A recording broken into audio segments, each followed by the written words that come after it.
السلام عليكم. أهلا بيكم في عالم التطبيقات.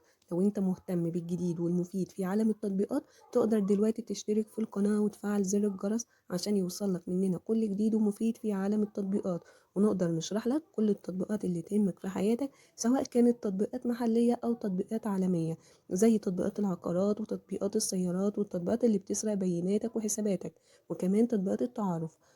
وهنتكلم النهاردة عن تطبيق حالا.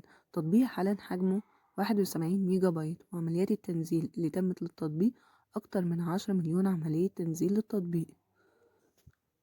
وحالا ده تطبيق مصري بيقدم خدمات مالية كتيرة في مكان واحد، تقدر ان انت تقسط مشترياتك وتدفع فواتيرك وتحوش فلوسك وتستثمر كمان. وكمان في خدمة اشتري حالا اللي بتخليك تشتري دهب بأقل سعر ممكن أو أي شيء تاني. وحالا بيوفر لك خدمات كتير زي ما قلت، تقدر تقسط مشترياتك من موبايلات وأساس وحتى مصاريف دراسية، وكمان تقدر تستثمر فلوسك في صندوق استثمار عشان تجيب فلوس أكتر. ولو محتاج تدفع كمان فواتير كهرباء أو مية أو تليفون، حالا كمان بيقدم خدمات تحويل فلوس بسرعة وسهلة. وكمان تقدر تستخدم حالا كمحفظة إلكترونية وتدفع بيها من أي مكان بيقبل الدفع بالفيزا أو بالماستر كارد. وكمان تقدر تستلم فلوس من أي حد عن طريق حالا. وكمان حالا بتقدر تقدم خدمات تأمين على الأجهزة الكهربائية والموبايلات عشان لو حصل أي حاجة ليهم تتغطى التلفيات. وكمان تقدر تشتري وحدات استثمارية من خلال حالا عشان فلوسك تكبر مع الوقت.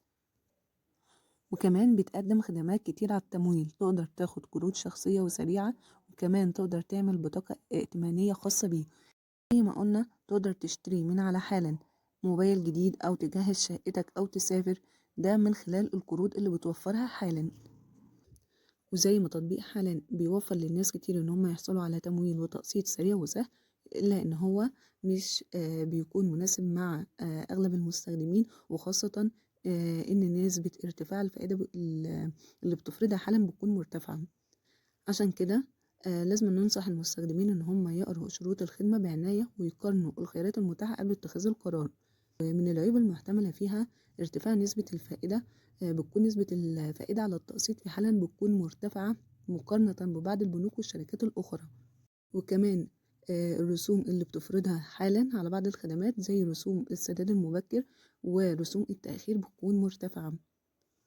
وبتتطلب كمان بعض الخدمات حالا إن هي توفر شروط ومتطلبات معينة زي الحد الأدنى للدخل أو فترة عمل معينة.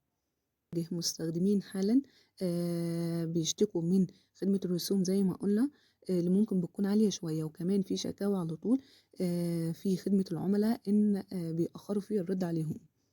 وكمان مش كل الناس بتكون مرتاحة لفكرة الاقتراض لأنه بيكون زي التزام إضافي.